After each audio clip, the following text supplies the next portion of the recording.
I'm Lucy Kennedy and welcome to this week's Ask the Squad. I'm joined by a panel of experts from VHI's Health Squad, and they're here to answer your questions and give you all advice on how to lead a more holistic life, I suppose, and be more healthy.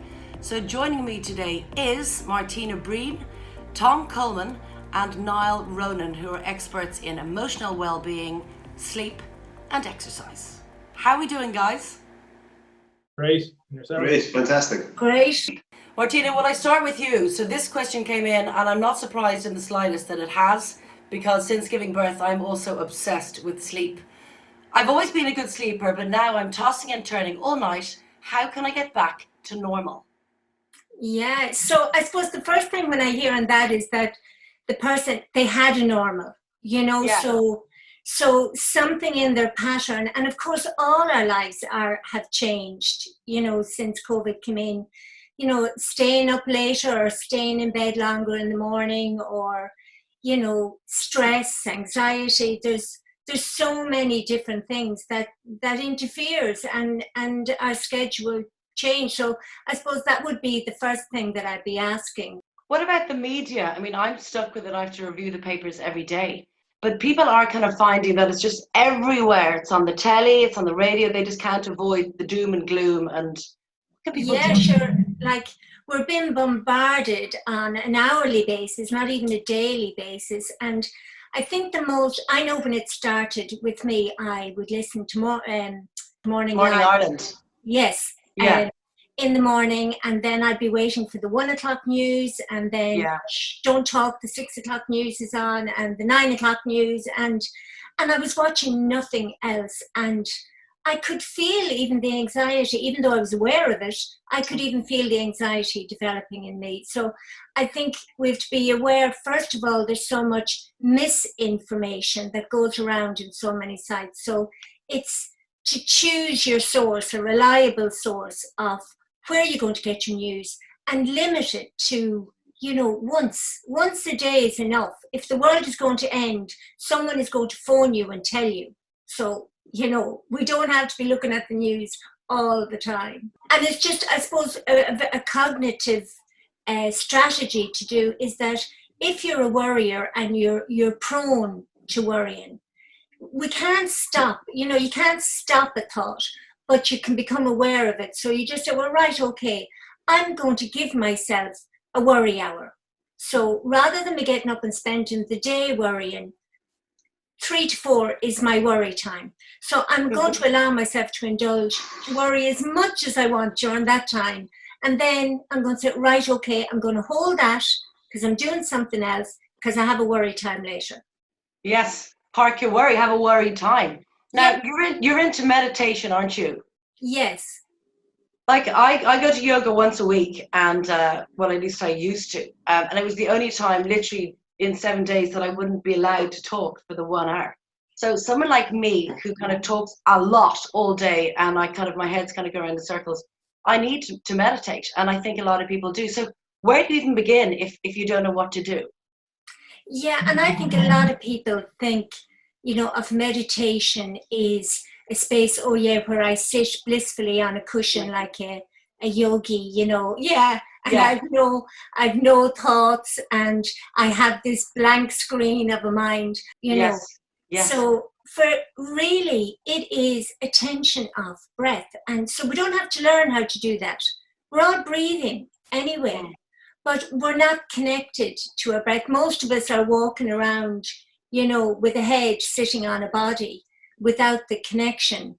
And, we go to the gym and or do yoga, or we do whatever so that we're going to feel better in our bodies and we feel more alive. And meditation actually is training for the mind.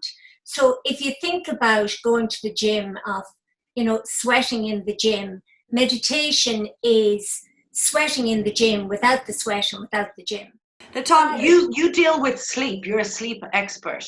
That's right, yeah. For me, and I think a lot of people are the same, I'm actually quite a good sleeper in that I just kind of pass out and wake up then to do Breckie Radio. But I am finding at the moment that I'm tossing and turning. I'm just not settling properly. Right. What is that all about? Well, I mean, very much what Martina said. Usually the first question we ask is, has anything changed in the last few weeks? And I think the answer to that is very obvious for all of us, Yeah. So a lot has happened on the outside, and that has caused a lot of kind of anticipatory anxiety. We're kind of worried about stuff, and a lot of it is the unknown of what could happen and what might happen. And coupled with that, then you have less sort of content for our brains to deal with, because I suppose when we sleep, what our brains does is it alleviates the stresses that we've had during the day, and it files and it sorts those. And a lot of those things are maybe stored in long-term memory. But with the anticipatory stuff, the brain is kind of struggling to kind of process it and deal with it. And that, coupled with the lack of input from our normal lives and the sort of the mundane, the same routine that we're experiencing at home every day, that's kind of caused a lot of issues around, I suppose, sleep and dreaming. And it's a very natural reaction for us in a very unusual situation. Mm-hmm. And I'd echo a lot of what Martina said about the meditation, the awareness. A lot of us, we arrive in bed, we're very busy, and now I suppose with sleep, a key issue is kind of boundaries. So the work-life balance, all that has kind of changed. So what we're finding is, more than ever, people are arriving to bed and they're still very much wound up. Yeah. The parts of the brain that you activate for problem solving and work are actually the same parts of the brain that worry. So if you have stimulated that part of the brain in work, and then you just pull the plug on work and jump into bed because, oh my God, look at the time. Yeah. Then what your brain going to look for? It's going to start look for the negative and start worrying and start, So and then that follows through into our sleep. So meditation, unwinding that part of the mind is hugely important. A friend said to me recently, he said, we do spend so much time up here in our head. The world is full of headers. I thought it was it's just so much time spent thinking and analysing and that kind of way, and that anticipatory anxiety. And we need to come back, and we need to unplug in many different ways to sort of help bring us to a state that's kind of conducive to sleep. To start. How many hours do we actually need a night, Tom? We need the recommendation for most of us. There is a little bit of variance there, but for most of us, it's 7.5 to 8 hours, which is 5 90-minute cycles, because we sleep in blocks of 90 minutes. So we need about 35 cycles a week, and we if we look at sleep and fatigue, we'd look at it over the course of days or a week rather than one night. People are now calling it fattening the curve, and I completely understand. I myself have personally put on at least 8 pounds, and I am exercising, but I'm obviously spending most of my time in the fridge. But in terms of exercise, what should we be doing? Walking, running? Well, the first thing you should need to do is do what you like doing. So don't do something that you don't enjoy, because it's not going to continue if you have negative thoughts in your head. So, for example, this week I did the VHI Health Squad home workout. That took me 30 minutes. I did 2 of them, and then I went for 2 runs. I have dodgy knees from my old rugby career, so they weren't fast, but I went outside and I ran, I think, 3K twice, and they were maybe 35 minutes, both of them. And that was my week. And then in between that, I'd rest, I'd do some yoga, go for walks with my family, and that was kind of my schedule for the week. But if you're a beginner, maybe do one exercise, have a day off, do one exercise, have a day off, and take Monday to Friday, get your exercise in, and then take the weekend off, and then start again the following week. I find, and you guys are probably the same, that in the evenings I'm kind of tired, and it's just so tempting to sit on the couch, put on your jammies, take off your makeup, and get some wine. There is a natural lull in your circadian rhythm around that time. So that's the first thing to kind of know that. Once you kind of start to know that there's a mid-morning, mid-afternoon, and a mid-evening slump of energy, that isn't necessarily associated with food either. We know that. So there is a slump, and you go, okay, this is the slump hitting me. I just need to get through the next half an hour. And then I'm sure you find this, that maybe at 7, 8, half 8, you find maybe that you come alive again a little bit. Yes. I hope that's not because of the wine, but you need to be mindful of stimulants and sedatives, because with sleep, wine can interfere with how deep we go in restorative sleep. It can impact sleep quality. Onset is usually not a problem with alcohol, so just be mindful of that. And I suppose knowing that, you know, that natural lull occurs, or that natural dip in your rhythm and energy levels. And if you can just then maybe, like Niall said, you know, get a little bit of exercise or get outside, a more natural tiredness will accumulate kind of slightly later, and will really help you sleep and maintain very good sleep as well. That's what I get when you hit the wall and you kind of go and you get grumpy then. I personally. Yeah. So that's when you go for the run and you come back and you're like a new person then. You're more positive.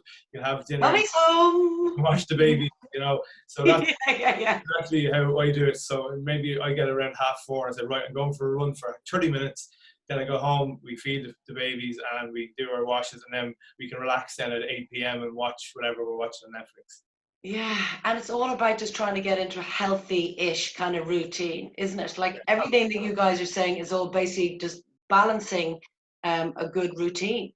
I always say it with kids, with children, Lucy, and we're so good with kids, aren't we, when it comes to, say, getting them ready for sleep. You know, we feed them and wash them in pajamas, and it's all. And I can hear my lovely wife telling me still, "Don't wind them up, don't wind them up." I know, yes, it's a quiet time.